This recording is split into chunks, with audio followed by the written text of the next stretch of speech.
이 아가도스의 좋다는 의미는 A와 B를 비교했을 때 A가 더 좋다.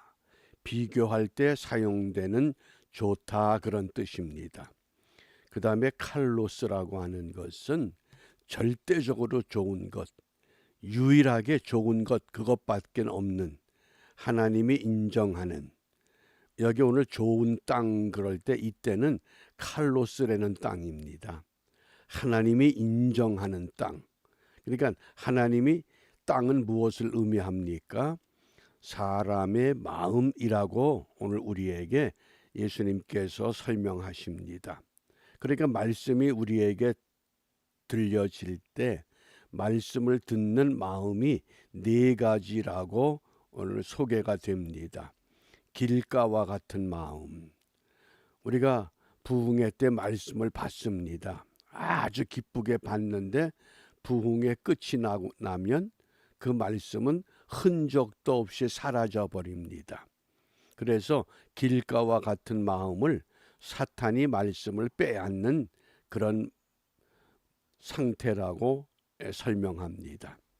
또 돌밭이라고 하는 마음, 말씀을 기쁘게 받아들여서 몇 날 며칠 잘 가는 것 같은데 육신적인 어떤 환난이나 또 경제적인 어려움이나 어떤 세상에 핍박이 오면 쉽게 그 말씀을 버리는 그런 상태를 말합니다.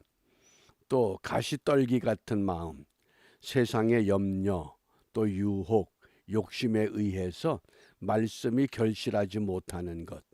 그런데 이 칼로스라고 하는 이 좋은 땅, 그 땅은 우리가 말씀이 떨어지면 그 말씀을 듣고 깨달아서 30배, 60배, 100배의 결실을 하게 된다. 그러면서 우리가 요한계시록 2장과 3장에 보면 그 7교회를 향한 하나님의 당부의 말씀이 있습니다. 그런데 공통적으로 그 교회에게 주시는 교훈이 귀 있는 자는 성령이 교회들에게 하시는 말씀을 들을지니라. 성령의 말씀으로 들어야 된다는 겁니다. 설교를 잘한다. 그건 말씀이 아니라는 겁니다. 세상의 이야기거리밖에 되질 않습니다. 그러면 우리가 어떻게 이 좋은 땅으로 하나님의 말씀을 받을 수 있겠는가? 좀 한 세 가지 우리 성구를 통해서 그 좋은 땅의 의미를 함께 나누고자 합니다. 그 첫 번째가 누가복음 8장 15절입니다. 좋은 땅에 있다는 것은 착하고 좋은 마음으로 말씀을 듣고 지키어 인내로 결실하는 자니라. 여기 착하다고 하는 것 상대적인 것이 아니라 여기 착하다고 하는 것은 바르다 그런 뜻입니다. 우리가 간혹 그런 이야기를 합니다. 저 사람은 참 좋은데 그런데 뭐가 문제가 됩니까? 바르지 못하다는 겁니다. 여기 착하다고 하는 것은 바르다. 예? 우리가 좋은 땅이 되기 위해서는 우리가 바른 마음, 바른 삶, 바른 생각을 꼭 지녀야 됩니다. 이게 좋은 땅의 첫 번째 요소입니다. 바르다. 예? 그 다음에 두 번째 좋은 땅은 사도행전 17장 11절 베레아 사람은 데살로니가에 있는 사람보다 더 신사적이어서 간절한 마음으로 말씀을 받고 이것이 그러한가 하여 날마다 성경을 상고하므로 여기 신사적이라고 하는 것 우리가 처음에는 바른 마음 바른 생각을 지녀야 됩니다. 그 다음에 신사적이라고 하는 것은 너그럽다 그런 뜻입니다. 우리가 자칫 잘못하면 이 잣대가 너그럽지 못할 때가 있습니다. 그냥 잘라내고 그건 너그러운 게 아닙니다. 그러니까 바르고, 그 다음에 두 번째 너그럽고, 그 다음에 세 번째입니다. 좋은 땅의 의미는 무엇이냐? 이 마태복음 13장 23절에 좋은 땅에 뿌리웠다는 것은 말씀을 듣고 깨닫는 자다. 깨닫는 겁니다. 깨닫는 것. 그런데 무엇을 깨닫습니까? 모르던 걸 깨닫는 건 아는 것이지 깨닫는 게 아닙니다. 성경에서 깨닫는다고 할 때는 오늘 마가복음 4장 12절 말씀에 이는 저희로 보기는 보아도 알지 못하며 듣기는 들어도 깨닫지 못하게 한다. 무엇을 깨닫지 못하게 합니까? 죄 사함을 얻지 못하게 하는 것. 그래서 깨닫는 것은 무엇이냐? 어떤 지식을 얻고 정보를 얻는 그것이 깨닫는 것이 아니라 가장 중요한 것, 죄 사함을 얻는 것, 그게 깨닫는 것입니다.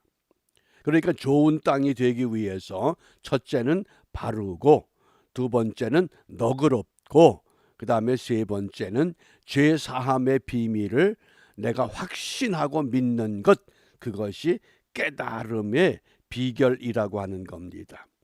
그래서 이 깨닫게 되면 어떻게 됩니까? 고린도후서 10장 12절에서는 지혜가 있다 그랬습니다. 지혜롭게 생각하고 지혜롭게 행동합니다. 또 에베소서 5장 17절에서는 이해한다 그랬습니다. 이해할 수 있습니다. 저 사람이 왜 저렇게 됐나? 그 이해할 수가 있습니다. 그게 깨닫는 것입니다. 그래서 우리가 이 아침에 무엇을 기도하느냐? 에스겔 36장 26절에 또 새 영을 너희 속에 두고 새 마음을 너희에게 주되 너희 육신에서 굳은 마음을 제하고 부드러운 마음을 줄 것이며, 이 굳은 마음, 딱딱한 마음, 좋은 땅이 못 되는 거죠. 그래서 오늘 우리가 기도를 주의 영으로 마음을 다스리게 하옵소서. 우리가 늘 이 기도하면서 이런 기도가 결국은 기도한 대로 살고 기도한 대로 우리가 생활하면서 열매를 맺게 된다고 하는 겁니다. 우리 개신교가 가톨릭보단 한 100년 늦게 도입이 되면서 이 가톨릭 교회가 엄청난 순교자들을 이 땅에 피를 뿌렸습니다. 그것 때문에 기독교가 더 부흥할 수 있었던 그 토양이 된 것도 그 하나의 비결입니다. 그런데 당시 이 가톨릭 신자들은 나라 안에서 핍박을 받았고 기독교는 일본의 압제에서 핍박을 받은 겁니다. 핍박하는 그 주체가 다릅니다. 그런데 이 가톨릭 교회가 얼마나 철저하게 이 좋은 땅을 가지고 사람들에게 감화를 주었느냐. 아주 유명한 그 일화가 하나 있습니다. 유중철과 이순이라고 하는 청년 젊은 남녀입니다. 그들이 이 예수 복음을 받아들이고 유중철은 요한이라고 하는 이름으로, 이순이는 루갈다라고 하는 이름으로. 그런데 이들이 각각 다른 지역에 있는데 어떤 서원을 했느냐? 결혼을 하면 우리는 이 성생활을 하지 않고 동정 부부로 살겠다. 이해가 됩니까? 결혼을 하는데 이 남자나 여자가 천주님께 서원을 한 겁니다. 결혼을 할 수밖에 없지만 우리는 동정 부부로 살겠다. 그런데 그때 마침 주문모 신부께서 그 유중철의 집에 머물게 됐을 때 유중철의 아버지로부터 자기 아들의 이야기를 듣습니다. 우리 아들이 글쎄 이런 결심을 했답니다. 어떻게 하면 좋습니까? 그리고 또 몇 년이 지나서 이 주문모 신부가 이순이 그 집에 머물게 됩니다. 그랬더니 또 이순이 부친이 또 그런 얘기를 합니다. 아, 세상에 우리 딸이 이런 결심을 했답니다. 그러니까 이 신부가 동정 부부로 살겠다는 남자를 이미 알았고, 또 그 배필이 될 만한 이순이라고 하는 이 아가씨를 알게 돼서 양가에 다리를 놓습니다. 이만한 청년이 있고 이만한 아가씨가 있습니다. 그 두 사람이 혼인을 했습니다. 그리고 1801년 그 신요박해라고 하는 엄청난 핍박이 올 때에 유중철이 결혼한 지 한 2년밖에 안 됐거든요. 그런데 순교합니다. 그 집안 일가가 전부 다 순교당했습니다. 왜? 천주님을 믿는 그 믿음 때문에. 그러니까 이 이순이라고 하는 신부도, 자, 우리 신랑이 이렇게 동정 부부로 살다가 순교했으니 나도 순교해야 된다. 그리고 그 다음 1802년에 그 옥살이 하다가 결국은 순교하고 말았습니다. 이게 가톨릭 교회사의 아주 유명한 일화입니다. 그렇게 복음을 받아들였다는 겁니다. 좋은 땅이 되는 겁니다. 쉽지 않은 결단입니다. 그런 피 흘림과 순교의 흔적들이 땅에 새겨져 있기 까닭에 기독교가 들어왔을 때 좋은 토양이 된 줄 압니다.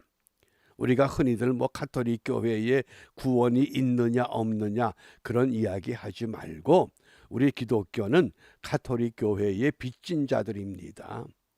우리 대신 그만큼 순교의 피를 뿌려놨기 때문에 복음의 토양이 쉽게 거름화되어서 우리가 이만큼 신앙생활 할 수 있는 은혜를 누리고 삽니다. 그러므로 그런 문제가 야기될 때 구원이 있느냐 없느냐 그걸 우리의 생각으로 판단하지 말고, 우리는 복음의 빚진 자들로서 그들을 위해서 힘써 기도하는 것, 그게 저는 좋은 땅이라고 생각됩니다. 우리가 예수 믿어도 이런 좋은 땅으로 예수 믿고, 나는 예수 믿고 구원 받았다, 거기에 만족하는 것이 아니라, 지금도 이 땅에는 구원받지 못한 사람들이 얼마나 많습니까? 그들을 안타까워하면서 어떻게 하면 이 복음이 그들에게 전달될 수 있고 그들도 깨닫고 믿을 수 있는 그런 은혜가 함께 누릴 수 있는 그런 은총. 그렇기 때문에 귀 있는 자는 성령이 교회들에게 하시는 말씀을 들을 줄 알아야 된다. 그 마음은 어떤 마음입니까? 부드러운 마음입니다. 어떻게?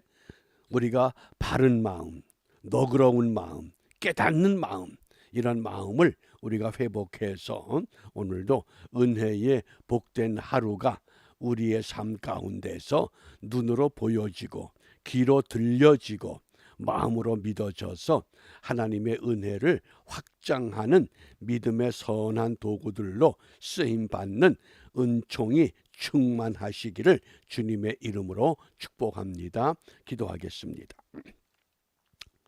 은혜로우신 아버지 하나님, 우리가 알지 못하는 수많은 순교자들의 피와 땀이 이 땅에 뿌려졌기 까닭에 귀한 복음이 우리 땅에 뿌려지고 열매를 맺고 부흥과 성장의 기쁨을 누리게 하셨습니다. 이제는 우리가 받은 것으로 만족하는 것이 아니라 이것을 다시 바르게 뿌리고 바르게 행하고 바르게 가르쳐서 더 많은 사람들이 주님 앞으로 나와 주님 앞에 결단하는 깨달음의 은혜가 풍성한 모든 성도들과 교회로 세워지도록 역사하여 주시옵소서. 이러한 은혜가 우리 모두에게 이루어지기를 간절히 소망하며 주님께서 가르쳐 주신 기도로 함께 기도합니다. 하늘에 계신 우리 아버지, 아버지의 이름을 거룩하게 하시며 아버지의 나라가 오게 하시며 아버지의 뜻이 하늘에서와 같이 땅에서도 이루어지게 하소서. 오늘 우리에게 일용할 양식을 주시고 우리가 우리에게 잘못한 사람을 용서하여 준 것 같이 우리 죄를 용서하여 주시고 우리를 시험에 빠지지 않게 하시고 악에서 구하소서. 나라와 권능과 영광이 영원히 아버지의 것입니다. 아멘.